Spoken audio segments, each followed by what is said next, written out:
Four identical particles have mass m are located at the corner of a sphere of side A. What should be their speed if each of them revolve under the influence of other gravitational field in a circular orbit circumscribing the sphere? तो यहाँ पे यानी कि एक दूसरे gravitational force की वजह से ये क्या कर रहे हैं, घूम रहे हैं किसमें, कॉर्नर पे रखे हुए हैं। तो इस केस में gravitation field in a circular orbit, gravitation field की वजह से ये क्या कर रहे हैं, ऐसे सर्कुलर ऑर्बिट में घूम रहे हैं। तो यहाँ पे ये वाला इसके ऊपर एक मास ये है, इसके ऊपर इधर होगी ग्रेविटेशन फील्ड की वैल्यू, ये इधर फोर्स लगाएगा इसके ऊपर, यानी कि यहाँ पे जो नेट ग्रेविटेशन फोर्स होगा वो किसके बराबर हो जाएगा, mv² बाय r के बराबर।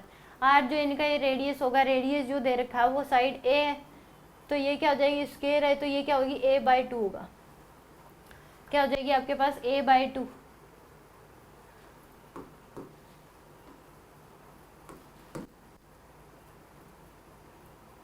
सर ये पूरी √2a होगी, पूरी क्या हो जाएगी √2a। तो यानी कि mv² बाय r के बराबर, यानी कि किसी पे ये जो घूम रहे हैं किसकी वजह से घूम रहे हैं, जो इनके ऊपर ग्रेविटेशन फोर्स लग रहा है उसकी वजह से ये सर्कुलर पाथ पे ऐसे घूम रहे हैं। तो ये बताना है कि इनकी स्पीड क्या होगी। तो यानी कि इसके ऊपर भी 3 ग्रेविटेशन फोर्स लग रहे हैं, इसके ऊपर भी, इसके ऊपर भी, तो ये क्या कर रहे हैं, और वो gravitation force as a centripetal force काम कर रहा है। तो किसी एक पे देख लो ग्रेविटेशन, और बाय सिमेट्री हम कह सकते हैं कि सबकी स्पीड सेम होगी। तो यहाँ पे नेट फोर्स इसके ऊपर ये क्या लगाया, अट्रैक्टिव फोर्स इधर लगाएगा, ये इसके ऊपर इधर, ये F2 की वैल्यू होगी, ये क्या होगी, यानी कि ऐसे है,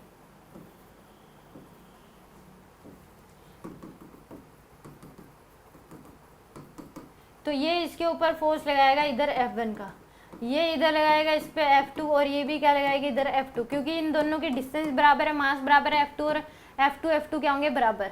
तो ये एंगल क्या होगा 45, ये भी 45, तो ये एंगल पूरा क्या हो जाएगा 90 डिग्री। तो नेट फोर्स इधर आ जाएगा √2 F2 का। तो इस पार्टिकल पे जो नेट फोर्स लगेगा, F नेट की जो वैल्यू होगी वो आ गई आपके पास F1 प्लस में √2 F2 के बराबर, F1 प्लस में √2 F2। F1 की जो वैल्यू होगी वो हो जाएगी gm² बाय में, इनके बीच का गैप है ये √2a, डायगोनल है ये a है ये है, तो ये √2a हो जाएगी। तो √2a का स्क्वायर तो 2a² प्लस में √2 F2 की जो वैल्यू है वो क्या हो जाएगी gm² बाय में, ये साइड a के बराबर है तो a², ये आ गया आपके पास। तो यहाँ से gm² डिवाइड बाय में a² कॉमन ले लो, तो आ जाएगा 1/2 प्लस में √2। तो यहाँ से आपके पास F नेट की जो वैल्यू है वो आ जाएगी gm² बाय में a² इंटू में 1 + 2 √2 बाय में 2, ये फोर्स आ जाएगा। अब इसने वेलोसिटी पूछी है तो इसको पुट कर दो किसके बराबर, mv² बाय r के। तो m से m क्या हो जाएगा, तो इसमें आ जाएगा हमारे पास g से m से m कैंसिल हो गया, a के से a कैंसिल, तो आ जाएगा gm बाय a इंटू में 1 + 2 √2 डिवाइड बाय में 2 इक्वल टू √2 v²। तो यहाँ से इस √2 को इधर ले आओ, तो यह आ जाएगा gm बाय a, यह आ जाएगा आपके पास, इन्हें मल्टीप्लाई कर दो 1/2 √2 प्लस में 2 √2 डिवाइड बाय में क्या आ जाएगा 2 √2 इक्वल टू क्या आ जाएगा v²। तो यहाँ से ये 1 हो जाएगा आपके पास, तो gm बाय a इंटू में 1/2 √2 प्लस में 1 इक्वल टू आ जाएगा v²। ठीक है जी, तो 1 बाय में यानी कि v² इक्वल टू आ जाएगा gm बाय a, इसको सोल्व करोगे 1 बाय में 2 इंटू 1.41 प्लस में 1, तो gm बाय a ये आ जाएगा आपके पास 1 बाय में 2.82 प्लस में 1, तो gm by a 100 divide by में 282 प्लस में 1, तो gm बाय a एलसीएम ले लो यहाँ से 282, तो 100 प्लस में 282,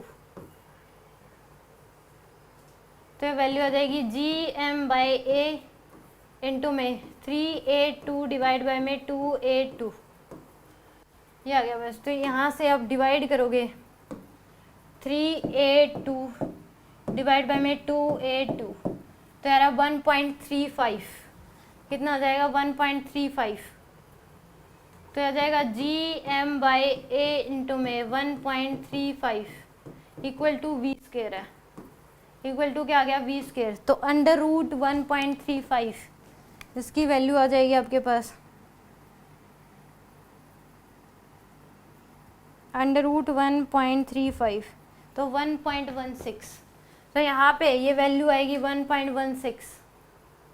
तो v की जो वैल्यू है v इक्वल टू आ जाएगा under root G M by A into में अंडर रूट 1.35।